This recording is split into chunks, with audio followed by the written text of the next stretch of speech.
Hi there, and welcome to Social Capital Matters. I'm your host, Kylie Taylor. On this show, we take a deep dive into the ideas around social capital by talking to business and industry leaders about how they use it to inspire their stakeholders and build a framework for long-term success.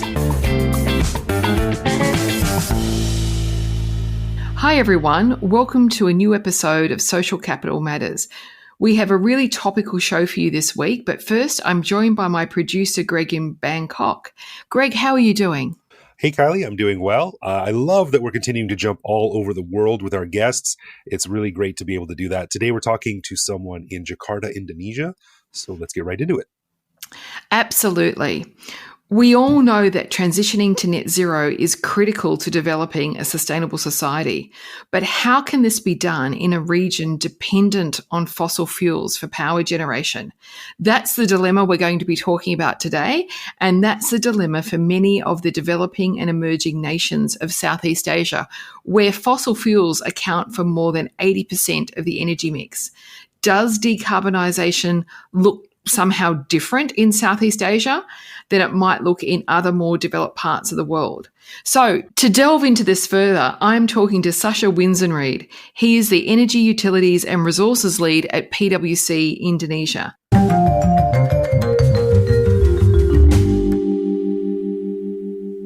Sacha, thanks so much for joining me today on Social Capital Matters and welcome to the show. Before we get started, why don't you introduce yourself? Thank you, Kylie. It's a pleasure to be here. Thank you for inviting me.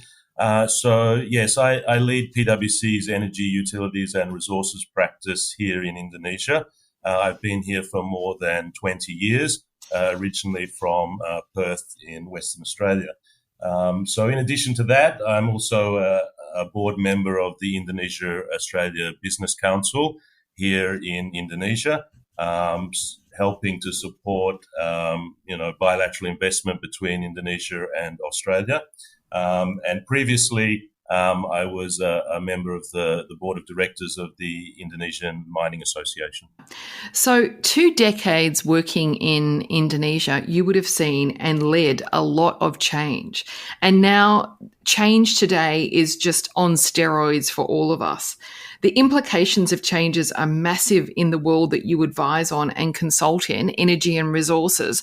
I can't think of any sector that's more dynamic right now. So for you, for PwC and your clients, as well as Indonesia and Australia more generally, your career has probably, I'm making a guess here, but it's probably taken you from being a proponent of fossil fuels and mining to actually an advocate for transition to renewable and a carbon zero future. Would that be a fair assessment? Well, I think I would agree with you that the change in this sector is ever increasing. The global megatrends, including climate change, urbanization, digitalization, all of these are affecting the way the energy and resources industry operates and delivers its products to society. I'm not sure I would say I was ever a proponent for anything, but yes, over the years, I've mostly advised oil and gas, mining, and power companies. And, when I first came to Indonesia, I was working with a lot of the large oil and gas majors, as well as the Indonesian state-owned oil company, to increase production, particularly LNG. Indonesia was one of the pioneers in the LNG industry, and there were a lot of projects around that. Secondly, the coal industry took off in Indonesia during the early 2000s. Yeah. A lot of companies listing on the stock exchange, raising financing to increase coal production, thermal coal production for power plants. And so at one point, Indonesia, I think, overtook Australia as the largest exporter of thermal coal in the world. So that development continued through the 2000s. And then a lot of investment in Indonesian infrastructure in recent years. And one of those sectors was the power sector. And given the vast resources of coal in the country and gas, a lot of those power plants were coal-fired power or gas-powered. And, that's really what's helped Indonesia grow its economy. Just like globally, energy is really what's driven, the growth of the global economy and industrialization over the last 100 plus years. And, that's been the same in these emerging markets in recent years. And then since then, of course, there's a lot of investment in renewable energy. And secondly, more recently, in nickel for batteries, right? So that's really a big focus of Indonesia at the moment, is becoming a hub for battery production, and electric vehicles is really the plan. So yes, there's a bit of a transition, because now, most of my focus is actually around energy transition and helping some of these large players with their transition strategies and their, financing those strategies, as well as, supporting the new push for development of a battery industry here. Sacha, you've touched on a topic that I'm very keen to talk about. I mean, like you, I've been working in and around Asia for decades now, and there are some things that are definitely different in the emerging and developing economies that we need to be quite mindful of in our work. And one of the areas I wanted to talk about was the S in ESG. Now, there's been a lot of focus on the environment and on climate, but the reality is everything is interlinked, and we need to think about the social component of some of these industries as well. You've touched on already that the need for electricity and power, for rising living standards, for productivity, and for economic progress. And, some of the markets that we operate in are used to brownouts, blackouts, and needing to rely on generators. So there's definitely that demand for reliable power. And, fossil fuels has been meeting that demand. Moreover, I've seen many examples where oil and gas and mining companies, power producers, are the pillar of their community. Not only do they provide a lot of jobs, but they're providing community infrastructure as well, like healthcare and education services, and not just to their employees, but to generations upon generations of families. They might have 3 generations of a family benefiting from the work they're doing. And clearly, conversely, we know that it's some of the poorer populations that are most impacted by climate change. And then on top of that, we've got concerns regarding worker protection too.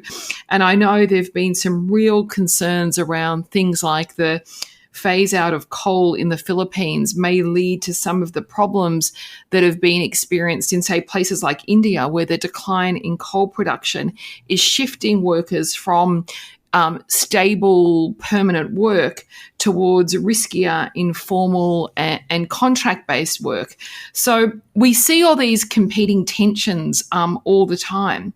I just wanted to sort of put that out there and get your comments on that, about what are the pain points and the bottlenecks that are either going to propel us towards faster transition or are going to hold the region back from transition.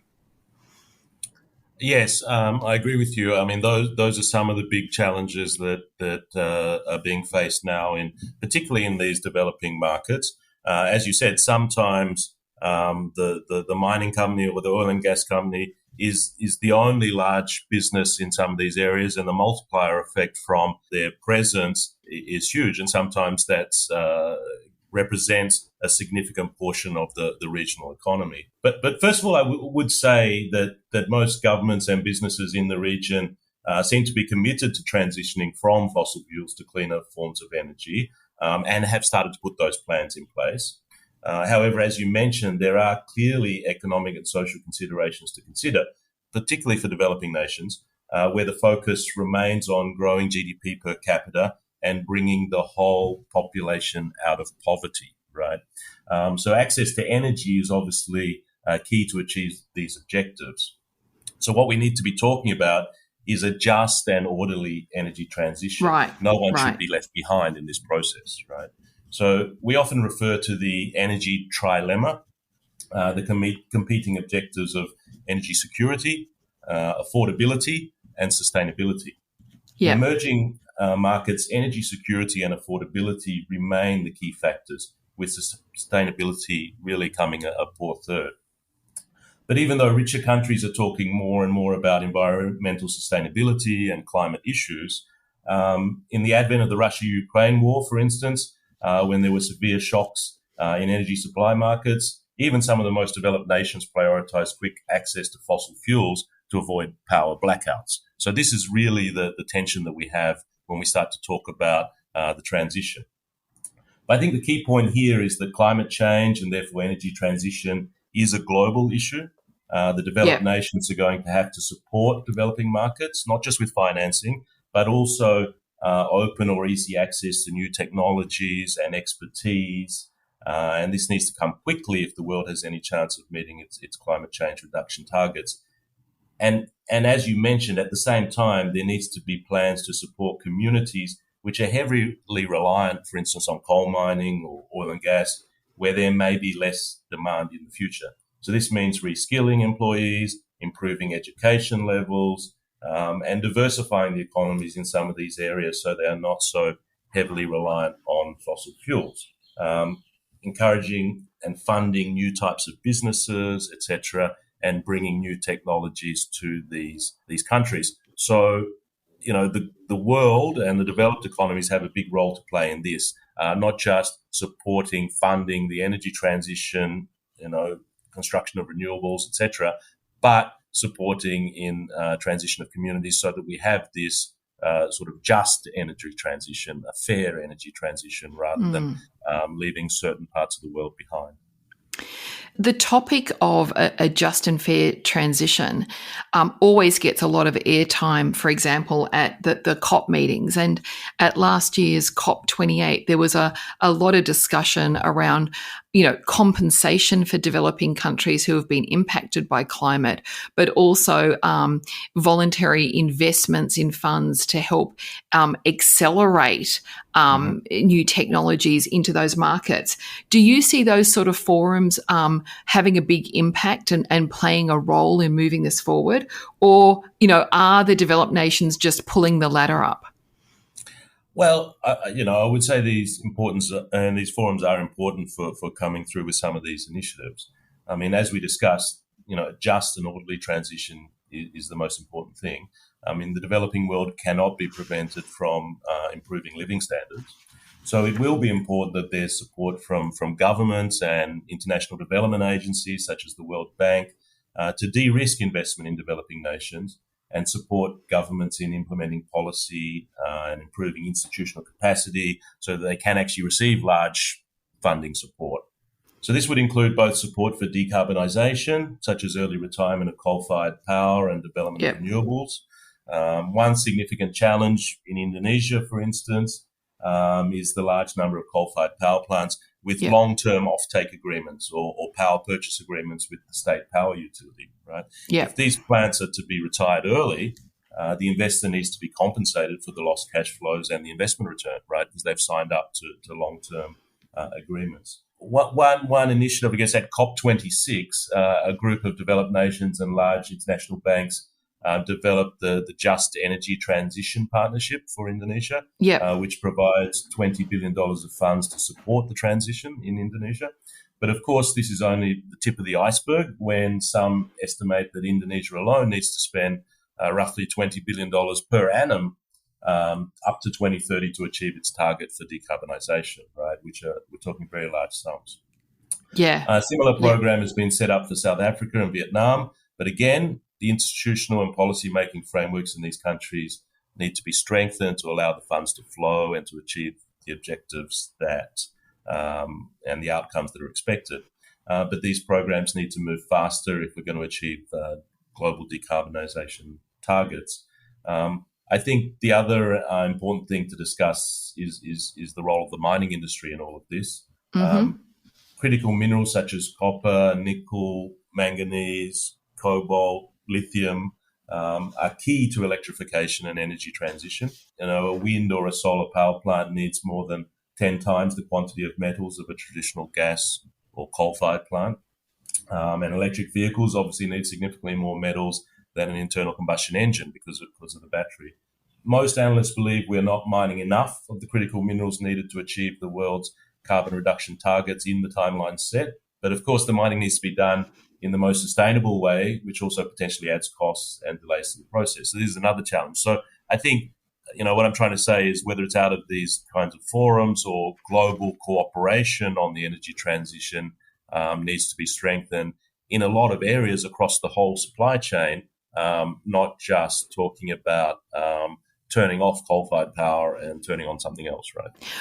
Where do you see right now bright spots? Do you see any particular great projects emerging or pieces of cooperation that are leading to impacts and results that you think are the real heroes of this transition? I mean, we're starting to see more and more initiatives and more investment, obviously, in the transition, whether that be in, batteries or whether that be in some of the technologies for hard-to-abate areas, such as hydrogen or carbon capture and storage and things like that. So, and I would say that it's actually the large energy producers, the oil and gas and mining companies, are actually beginning to take a lead in some of these areas, Right. given this is integral to the long-term sustainability of their businesses, right? The other thing I would say is that private capital investment, whether that be private equity, venture capitalists and the like, are very keen to support these kind of projects and are getting, funds from institutions or family offices and others and aggregating those to provide blended finance for decarbonisation projects in places like Indonesia. And while I think a lot of those are still embryonic in nature, I mean, those kind of initiatives are coming and could be quite positive. I think technology is the key. And now that we see all the investment coming, we will see technology that not only helps us roll out more renewables, but also reduce the carbon emissions on existing fossil fuels, right? So whether that's carbon capture and storage or other technologies, because the fact of the matter is more than 50% of the globe's electricity comes from fossil fuels. It's not going to be turned off overnight, right? So we need to find a way to reduce the carbon emissions coming while we build up the renewable energy. One of the issues you touched on there was the role of large oil and gas investing in the energy transition, and they are well placed to invest in the energy transition. That does create a lot of commentary and criticism from time to time that, they're not doing enough and they could be doing a lot more. And, they're still hanging on to their fossil fuel industries for too long because they're not incentivized to get out of them quick enough. And it's just sort of a form of greenwashing. How do you deal with those sort of criticisms if you're dealing with that with some of your clients that you're working with? Yeah, so I think this is a point where these producers of fossil fuels or energy companies need to have a very clear strategy on the path they're taking and communicate that strategy well to all stakeholders, right? So I think this is where the fall down actually is because, as we discussed, with fossil fuels currently fueling, the majority of the global economy, there is no option for them to get out of that sector immediately, right? The world needs these resources, but they need them delivered in a more sustainable way, right? So these large companies need to be able to explain that, and at the same time, how are they investing in the energy transition? For instance, we've seen a lot of the large global mining players divest of their coal assets, right? Does that mean those assets go away and the carbon emissions from the power are removed from the atmosphere? No, they're in the hands of somebody else who sees a financial opportunity to those assets, right? And whether they manage those assets as responsibly as some of the large players do is also another question, right? So is it appropriate to exit, some of these businesses at haste without clear plans? It's perhaps there's a question around that, right? So I think the point is, there needs to be a very clear transition plan for the businesses as well as for society as a whole, right? So that's one of those sort of unintended consequences, Yes. isn't it? And it just demonstrates how interconnected everything is. We certainly spend a lot of time working with organisations to try and navigate a path through some of these very, very tricky issues. Mm-hmm. And I know we're constantly looking at the whole issue of greenwashing, because, I mean, no one wants to be accused of greenwashing. Mm-hmm. No one sets out with that intention. And we, very similar to what you've just said, we're always focusing on, we really need to be transparent. We need to get the intentions out and the commitments, get the facts on the table, make sure it's verifiable, and just really, I can't emphasize enough the transparency and the need to keep explaining things and make sure it's verified, because without that, it's really half the job sometimes, I think, is communications. Half the job is doing the business and making the sustainable decisions and operating more sustainably. But the other half of the job is actually making sure that you take the stakeholders on the journey with you and that everyone's really clear about what you're doing, because there's a lot of room for misunderstanding and these unintended consequences emerging. I think that's absolutely right. And there are more and more, regulations coming out around the world, from whether it's the stock exchanges or the financial regulators, on the kind of sustainability reporting that companies should be doing. We've got an issue globally that there is a mishmash of regulations and different standards that people are using.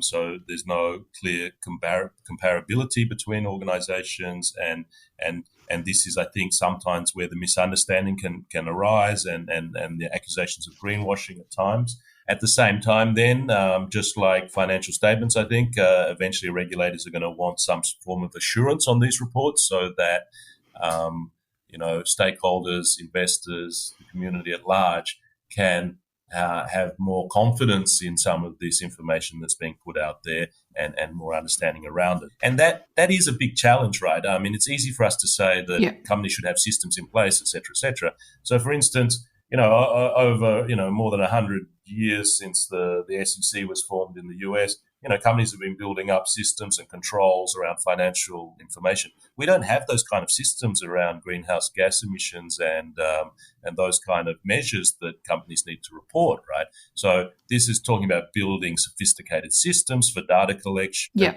for controls over that data collection, so that companies can be confident in reporting those publicly, and all these kind of things. So this is a whole another challenge in the whole process, right? But I think if we bring this back down to basics and the core concept, right? Why are we talking about this? Well, companies need to look at this not just as a compliance thing that they have to do because regulators are saying so, but as actually an opportunity for their businesses, right? Because if they're the first movers doing this very well and reporting it well, that's going to have and I think it's been shown that improves their stock prices, right, and the value of their companies. At the same time, when you put in place these kind of initiatives for efficiency around energy use, you can cut costs and actually improve the bottom line. So there are a lot of business benefits from a positive effect. Well, I think that's the only sort of sustainability that works, isn't it? The sustainability that is good business, because that means it's sustainable and it will attract the capital and it will be prioritised. Yeah, for sure. Just looking across the Southeast Asian markets, what are you seeing in terms of targets and goal setting? I know it's absolutely critical that there is the regulatory environment and the political will, and companies need that to be able to move forward. We've seen in different parts of the world, for example, the UK taking a bit of a U-turn on its green targets, and that's going to be challenged by environmental groups. Whereas, Thailand's new government, on the other hand, is even trying to accelerate the green targets, the net zero targets, and get to them quicker? Just, I mean, I know you're mainly focused on Indonesia, but just generally, are you seeing a desire from the emerging economies to get there quicker, or are you seeing more of a, can we just take this slowly? What's the sentiment, I guess I'm asking, the vibe? What's the vibe? No, I think the sentiment is that most countries have committed to the energy transition and have put in place some kind of targets. Generally, they would like to get there as fast as possible because they've acknowledged the need, but they want to do that in a just and orderly fashion, right? So they cannot put at risk economic development, cannot put at risk, blackouts or brownouts, which are going to have political consequences in, if power prices go up too much or you start to have brownouts, you start to have people protesting on the streets, right? Sure. That is then another social context. I would say, I mean, you mentioned the UK, but I mean, there are, and this is a big election year in 2024, actually, because we have the US, we have Indonesia, and some other big economies around the world. So, you do start to see some, I guess, inconsistent discussions that start to move away from the stated policy of some of these countries. Sacha, as an Australian who spent 2 decades in Indonesia and working across Southeast Asia, what do you see as the role for Australia in all of this? Yeah, I mean, it's interesting because Indonesia and Australia are both have both been resource-based economies, right? Both have been exporters of minerals and oil and gas. So there are some similarities in the transition. Obviously, Australia, with a much smaller population and a much higher GDP per capita, is in a different position than Indonesia in the transition. But we also saw in Australia that it had been relatively slow for some time, right? The acknowledgement that it needed to be done and that financing and regulation coming into play. But I think now Australia, I would see, is moving very fast in this space, and it's coming predominantly from private investment, right? And private sector seeing this as a big opportunity. And hopefully those investors, when they, as they develop this technology, look to markets like Indonesia with a population of 10 times Australia as another opportunity for them to, first of all, support energy transition in a neighbouring country, but secondly, to grow their businesses from sharing this technology and providing financial support where they can. And I think some of the large financial institutions in Australia, some of the funds are already looking at countries like Indonesia for infrastructure investment, particularly in the energy transition space. So I think that could be one area. The other area is I think support in some of the technology, particularly probably around rollout of solar power, rooftop solar, and that kind of thing. But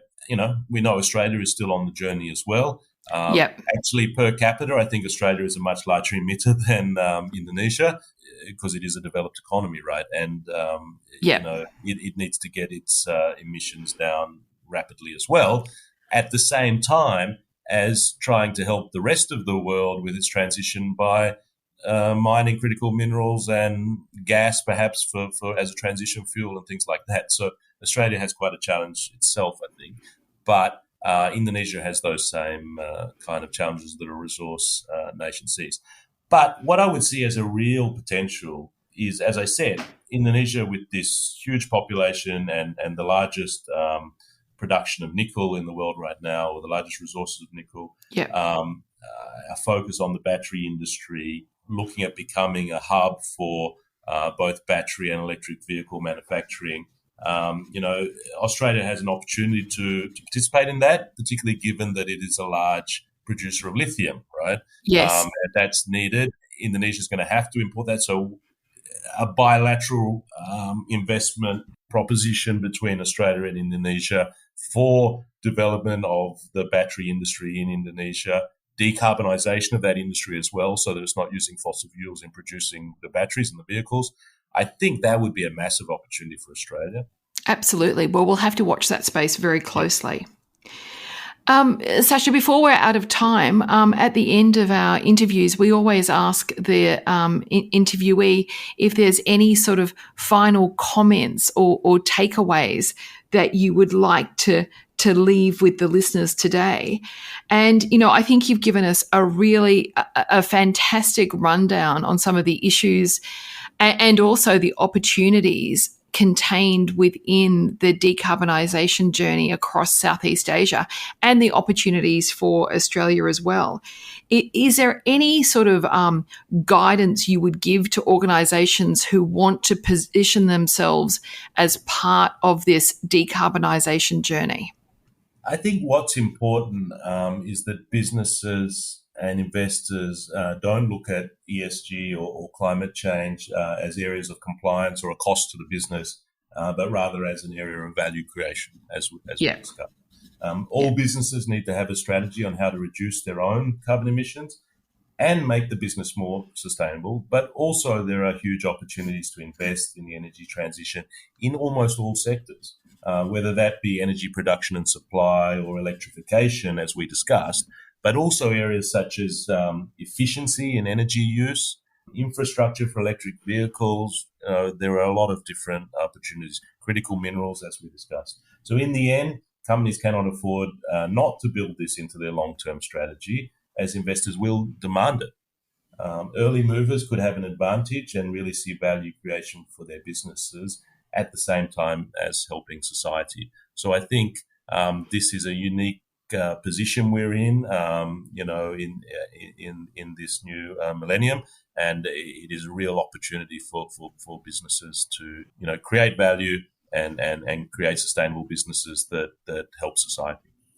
Well, that is a very strong and positive message to end on. Thank you for those uplifting thoughts at the end there, and thank you so much for speaking to us today. Thanks, Sacha. You're welcome. Thank you very much for having me.